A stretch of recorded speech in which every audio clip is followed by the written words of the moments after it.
Hola chicos, ¿me escuchan bien? Se había cortado la comunicación. ¿Ahí me escuchan? A ver, reunión, perfecto. Bueno, vamos a seguir con la charla, digo la clase. Dale. A ver, a ver,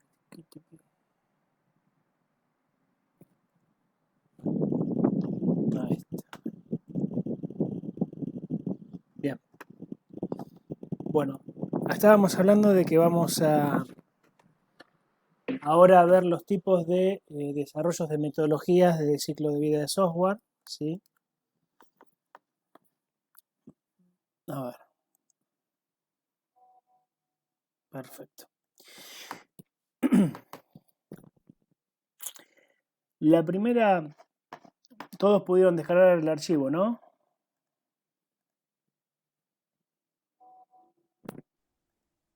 Bien. El primer acercamiento que vamos a tener sobre las metodologías va a ser los paradigmas de programación.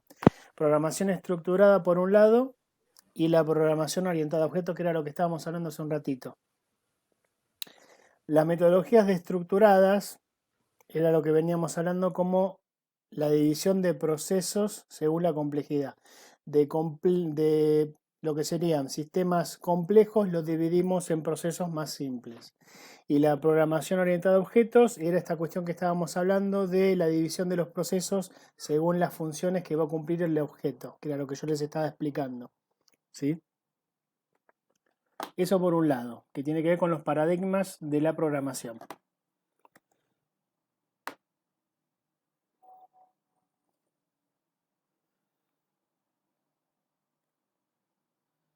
Eso nos va a llevar a lo que son las diferencias entre los distintos modelos del ciclo de vida del software.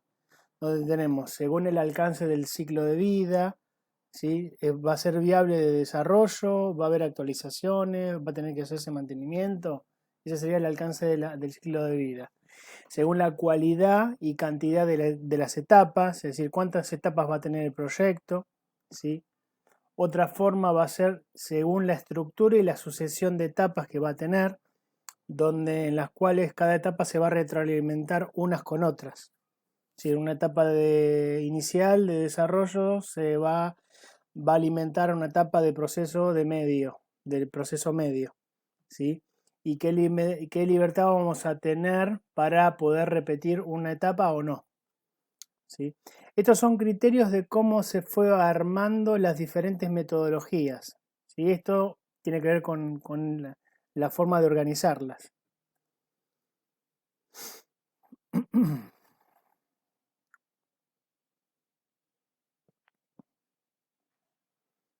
Así tengo que el puntero.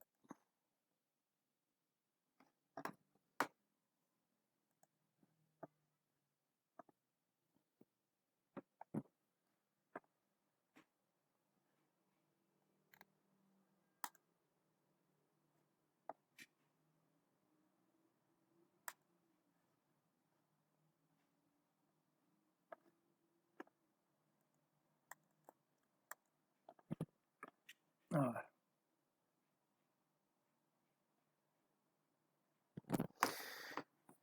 Se quedó la ruedita justo dando vuelta, ahí está. Bien.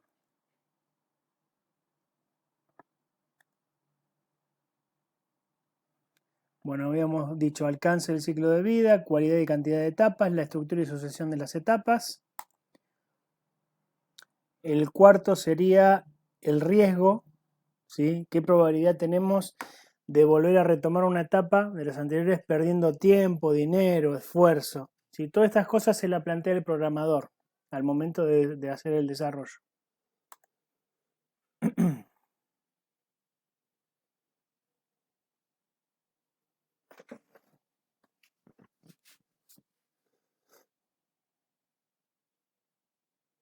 ¿Ustedes ven la diapositiva que estoy tratando de mostrar o ven todo en gris? Ahí está. Ok. Bueno, después viene lo que sería la primera, que es el ciclo de vida lineal, que es el más sencillo. Es fácil de dividir en tareas, se pueden prever tiempos, las etapas cada una es independiente, no hay una retroalimentación de una etapa a anteriores. Es muy rígida cada etapa, ¿sí? Y lo que hace es reducir al mínimo la necesidad de requerir información del cliente, ¿sí? Esta es la primera metodología que se llama ciclo de vida lineal. ¿Por qué le decimos lineal? Ahora lo vamos a ver en el gráfico que muestro.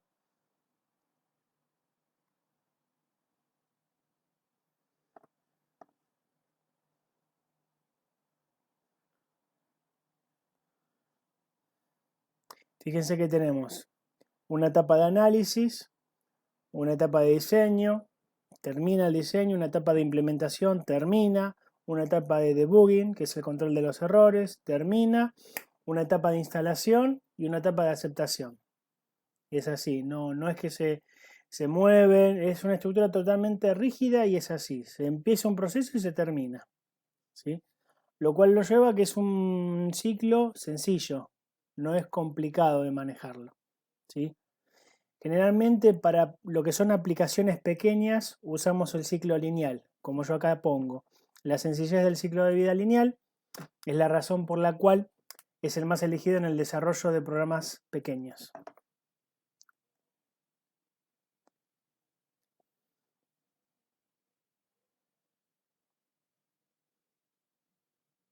Ahora vamos a pasar a otra.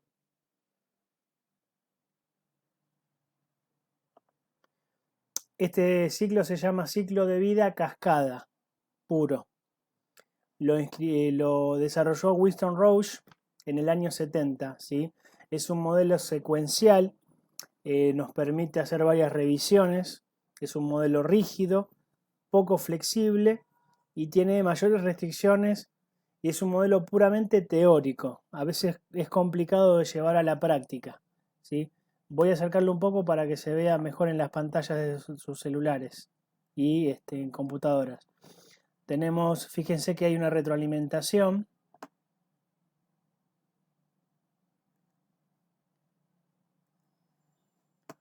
¿Sí? Hay un requerimiento del sistema que se retroalimenta del requerimiento del software. A su vez, esperen que voy a agarrar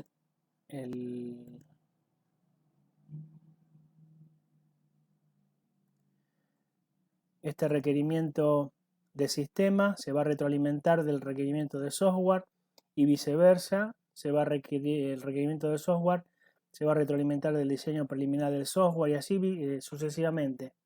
Cada etapa: análisis, diseño de programa, codificación, prueba y operaciones.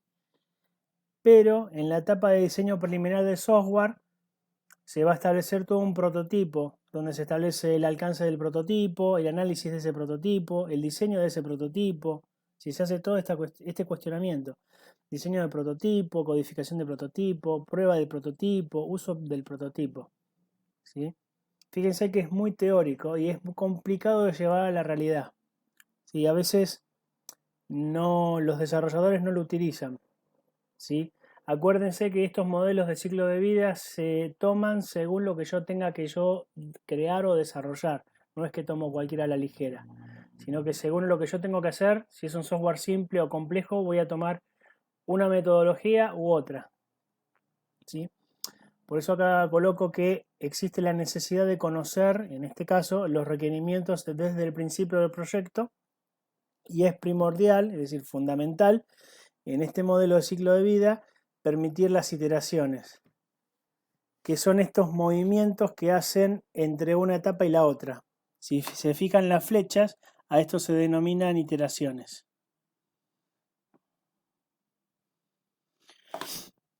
Bueno, vamos a pasar al siguiente.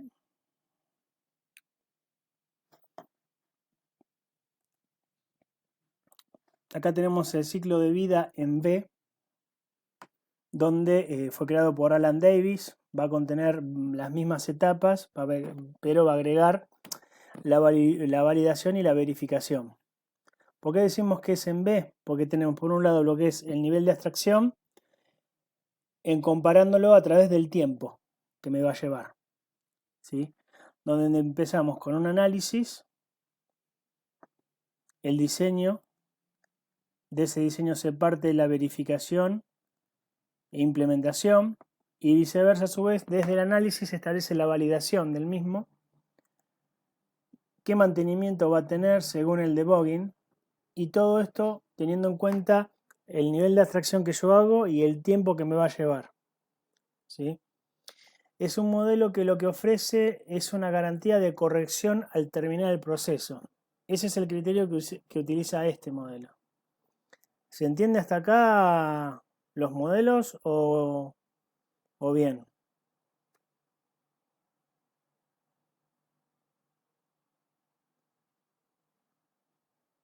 ¿Todo bien? Sí, sí, se entiende, ¿eh? Sí. Listo. Bueno, seguimos.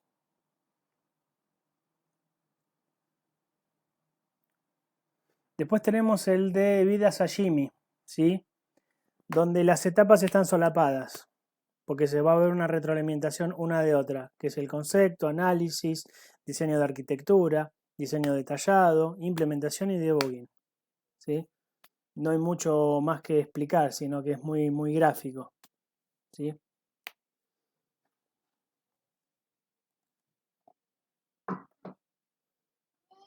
Tenemos el ciclo de vida cascada con subproyectos, que es más personal porque va trabajando y tiene desventajas porque surgen dependencias entre las subetapas que van a detener el proyecto, y lo que va a buscar es cuidar bien los tiempos de cada etapa, ¿sí? Por eso vemos que tenemos la etapa de análisis, desarrollo, diseño de software, codificación y prueba de software en el subproyecto 1, que después se va a contrastar en el subproyecto 2, 3 y demás, ¿sí? Pero empezando siempre desde lo que es el nivel de análisis, pasando por el diseño del sistema, siguiendo cada uno de los subproyectos, y después una vez terminamos en la integración o subsistemas para llegar a las pruebas del sistema, ¿sí?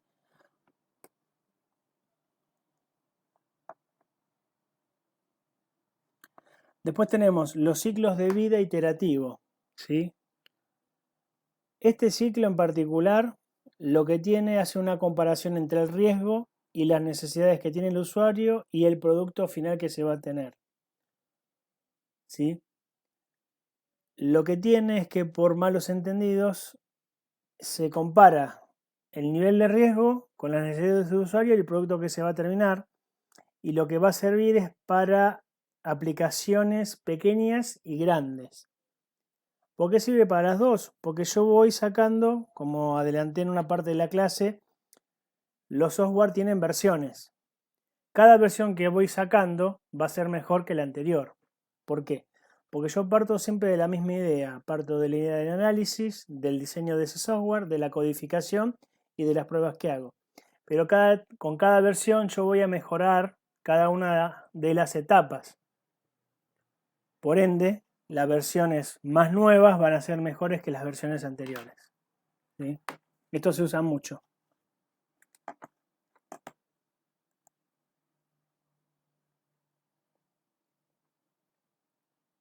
Después tenemos los ciclos de vida por prototipos, ¿sí?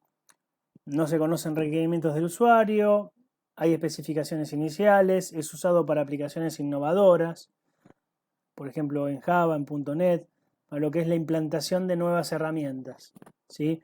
Tenemos especificaciones incompletas cuando se tiene todo, hay una selección de un prototipo, el desarrollo del mismo, la evaluación del prototipo, y se completan las especificaciones, ¿sí? Por eso tiene un ciclo de prototipado, ¿sí?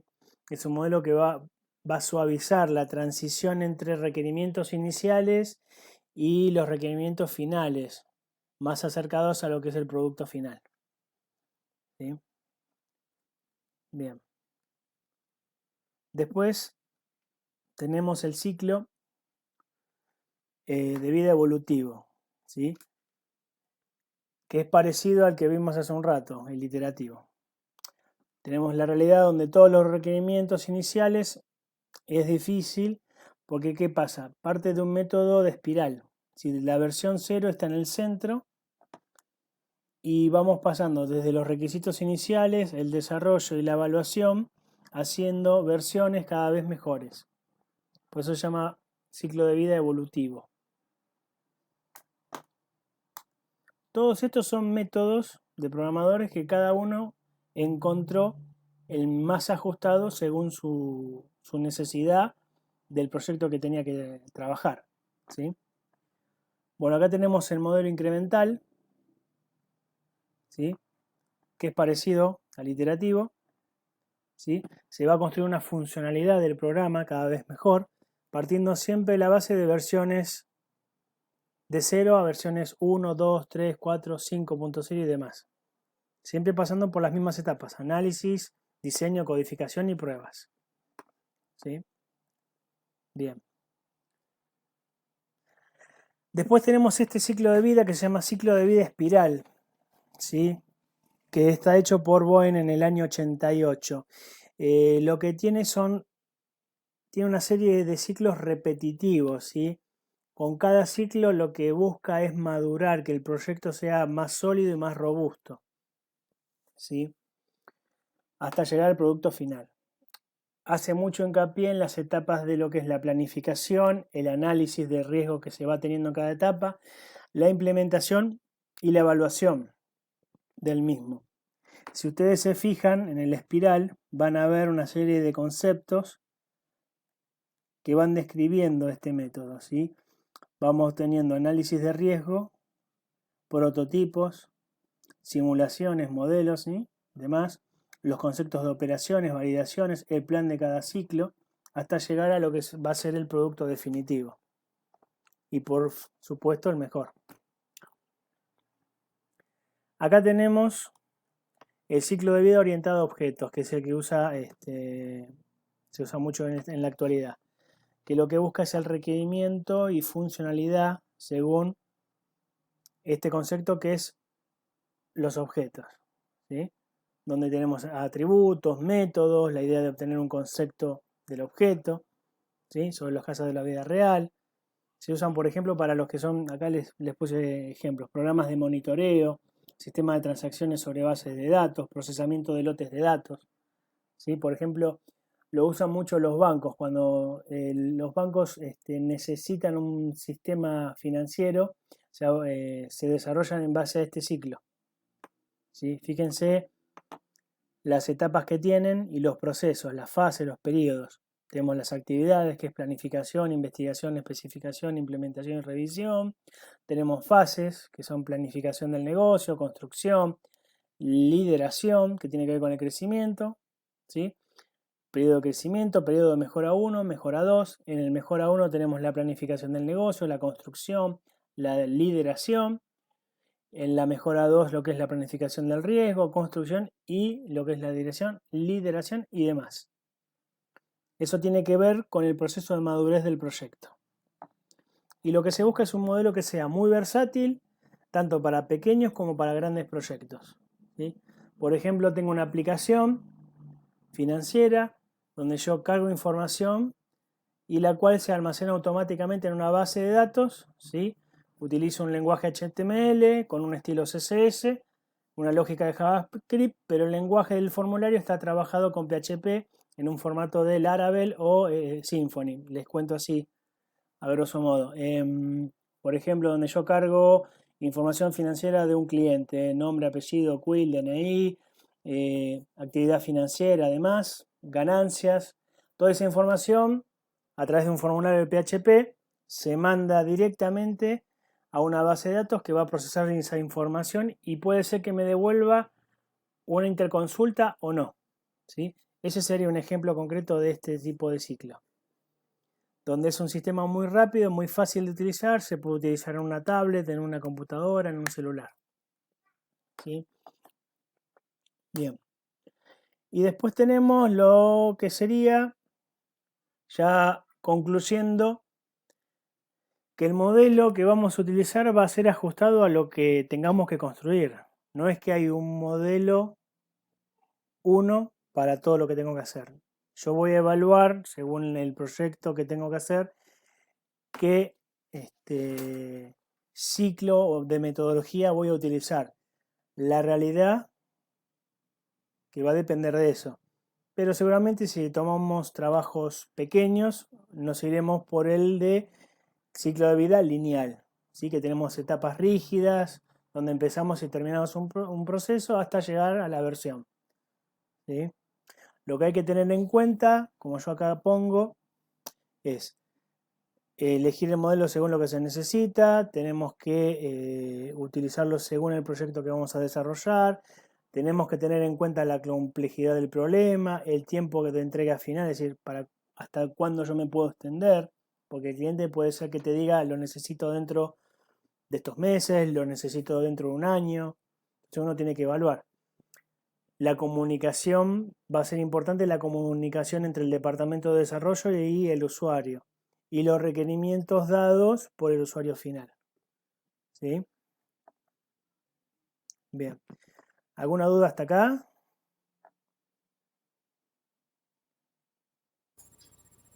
No, ninguna. Perfecto.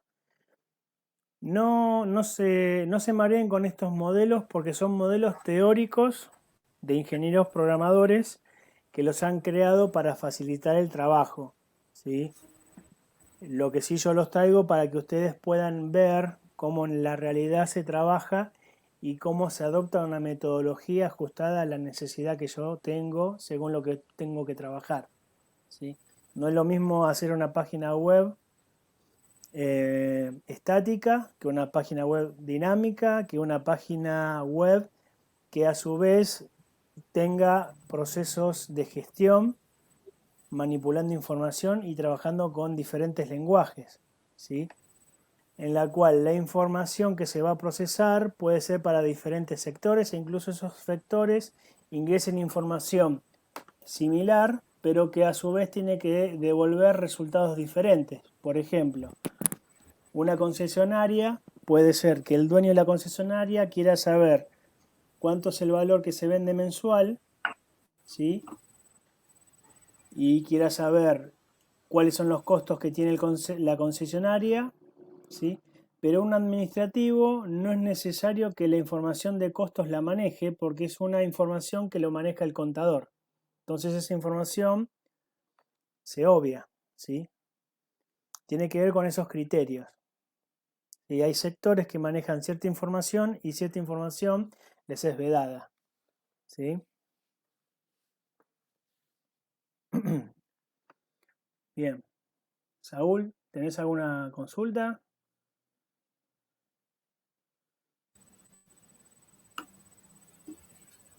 No, por el momento no, como decís vos, adaptarse tomar de ejemplo el modelo lineal y bueno, hay muchos modelos y bueno, después... Bien. Nada, va bien. Bárbaro. Bueno.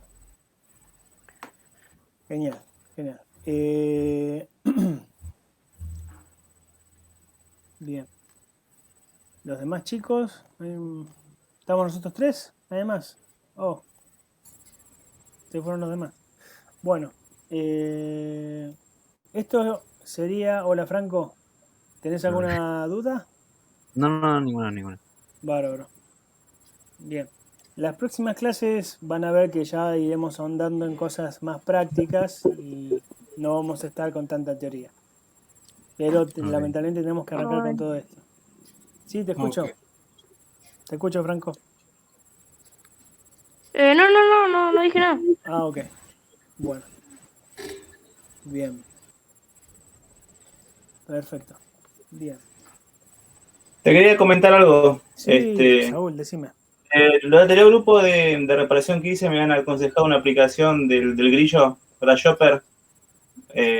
Nada, me metí y tiene lenguaje Java, pero igual no lo entiendo. Lo voy haciendo, pero no entiendo lo que hago, pero porque uno solo lo hace con el dedo, no es que tipeas, pero uno para, qué sé yo, más o menos familiarizarse con el tema.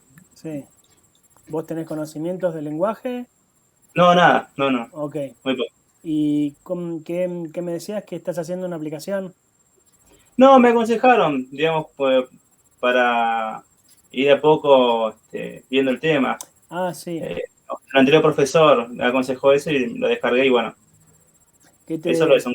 ¿Qué te aconsejó? ¿Qué te aconsejó? No, la aplicación que estaba buena por usarla, la del Grillo, Grasshopper, pero nada, qué sé yo. ¿Cómo Igual está. se escribe? Ahí lo pongo ahí, a ver. A ver. ¿Se acuerda que una vez yo le pregunté acerca de una aplicación? Era esa. Shopper. Ajá. A ver. Ahí Es sí. Grasshopper. Grasshopper, claro. Ahí te lo busco. Grass. Que yo te lo pregunté diciendo si servían o no, El tema es que si estaba bueno de el tema hay que ver. estudiar acerca de eso. Claro, yo no la conozco, yo te cuento. Esta, a ver si lo podés ver. No sé si lo podés ver. No sé. Sí, tiene un grillo. Tiene un grillito, por eso. Grasshopper. Aprender, learn, Sí, código perdón. libre, dice. Sí. El tema, Esa. las aplicaciones que a veces vemos en internet se van directamente a lo que es la escritura del código fuente, pero no nos explican lo que es la lógica, que es lo que nosotros acá en el curso enseño yo, que es la forma de entender. Vos podés escribir un montón de código, pero si no sabés lógicamente cómo invocarlo, cómo manejarlo o para qué, no te va a resultar complicado programar. Por lo siguiente, cuando yo creo una aplicación, tengo que saber qué metodología tengo que utilizar. Tengo que saber hacer un MVC. Tengo que saber hacer y manejar lo que es un diagrama de flujo. Tengo que entender lo que es un algoritmo y para qué sirve. Tengo que entender los tipos de datos que maneja cada tipo de lenguaje. Es decir, hay todas unas estructuras y cuestiones que yo tengo que aprender a utilizar antes de poder volcarme directamente en el código. Es como cuando yo hago un pastón. Viste que el pastón, dependiendo de lo que dónde voy a poner el pastón, se utiliza una determinada proporción de arena, cal o cemento. No es lo mismo hacer un contrapiso que hacer un revoque fino o grueso, porque las proporciones varían. Si yo utilizo la misma proporción del contrapiso para una pared, puedo hacer que la pared se me raje. ¿Sí? Tiene que ver con esa cuestión. Es decir, las estructuras se aprenden, pero lo que más cuesta aprender es el razonamiento. Por eso es importante primero aprender en papel cómo yo creo esa estructura, ese programa, y cómo se va a comportar, dónde va a empezar, qué va a hacer. Es como un bebé que nace, que necesita alimentarse, le tenés que enseñar cómo pararse, cómo caminar, cómo alimentarse, cuándo pedir que tiene que ir al baño y demás. Son todas esas cosas. Eso es lo que hace un programador. Pero para todo eso tenemos que recorrer un camino que es el camino, en principio, de la lógica y de construir todas estas cuestiones, sin las cuales lo que nos va a pasar, nos vamos a chocar con una pared donde vemos un montón de estructuras, donde vemos una API, donde vemos una biblioteca de recursos, pero no sabemos cómo utilizarlos o en qué caso invocarlos y en qué casos no. ¿Sí? Eso es muy importante. En Java, por ejemplo, lo hemos visto y Edgardo ha estado en algunas clases avanzadas que hemos visto cómo, por ejemplo, se crea una agenda telefónica, se enlaza esa agenda telefónica con una base de datos, se carga la información, esa información se redirecciona y se almacena, ¿sí? Pero se ha visto cómo ese código se construye y cómo se arma la lógica de ese programa, fuente. Pero lo que más cuesta no es escribir el código, sino razonar cómo se va a hacer y por qué tengo que hacerlo de una determinada manera. ¿Sí? Eso es lo que más cuesta aprender, por eso es importante empezar con el papel, donde yo agarro y digo, bueno, este programa tiene un inicio, tiene un proceso donde yo ingreso un valor, ingreso otro valor, bueno, ese valor se va a sumar o se va a restar o se va, por ejemplo, ¿no? O se va a dividir con este valor y me va a dar un determinado resultado, ¿sí? Entender que uno procesa información, entender de que hay un ingreso de información, de datos que se procesan y como resultado tengo datos de salida. Es decir, todas estas cuestiones es la que vamos a ver en este curso. además de que vamos a trabajar, ya en la última instancia del curso, vamos a trabajar con lenguajes de programación. Porque vamos a arrancar con diagramas, vamos a ver algunas cuestiones de lo que es el pseudocódigo, y después de a poco ya nos iremos metiendo en lo que es un primer lenguaje de programación para poder codificar, entender, razonar, y de esa manera ya estar preparados para estudiar ya un lenguaje de programación. ¿Sí? Pero bueno, no nos apuremos. Roma no se hizo en 7 días. Se fue construyendo con constancia. Lo importante es ir aprendiendo. Todos los días dedicar un poquito de tiempo, eso sería lo ideal. A veces ocurre que no podemos por cuestiones de trabajo y demás, pero bueno, si ustedes pueden todo el tiempo, todos los días, un poquito, dedicarle a lo que es la programación, y de esa manera van a ir teniendo las nociones ya incorporadas, ¿sí? Y el trabajo se te va a hacer fluido, por supuesto, ¿sí? Bueno, chicos, no sé si tienen alguna consulta. No, yo ¿No? estoy por bien, perfecto. Bárbaro. Bueno, si les parece, dejamos hasta acá y vamos a vernos la próxima clase, el próximo miércoles. Dale, perfecto. Perfecto. Bueno, Dale, bueno, después nos chicos. agregas al grupo. Sí, ahí ya avisé para que... Hola, Franco. Así ya avisé, así que me están diciendo de secretaría que ya van a estar creando el grupo. Así, de esa manera nos mantenemos más en contacto. ¿Pero no le dijo que ya había un grupo antes o...? Acá me informan que lo están gestionando. Sí, que lo están Qué raro, gestionando. porque Sí. no Sí, dijo, sí. pero bueno, sí, lo que importa es que estemos todos, eso es lo que importa. Exactamente. Eso es lo importante. Bueno, chicos, que tengan una Todo linda listo. semana y estamos en contacto. Dale, profe, Nos gracias. vemos. Saludos. Buenas noches. Chao.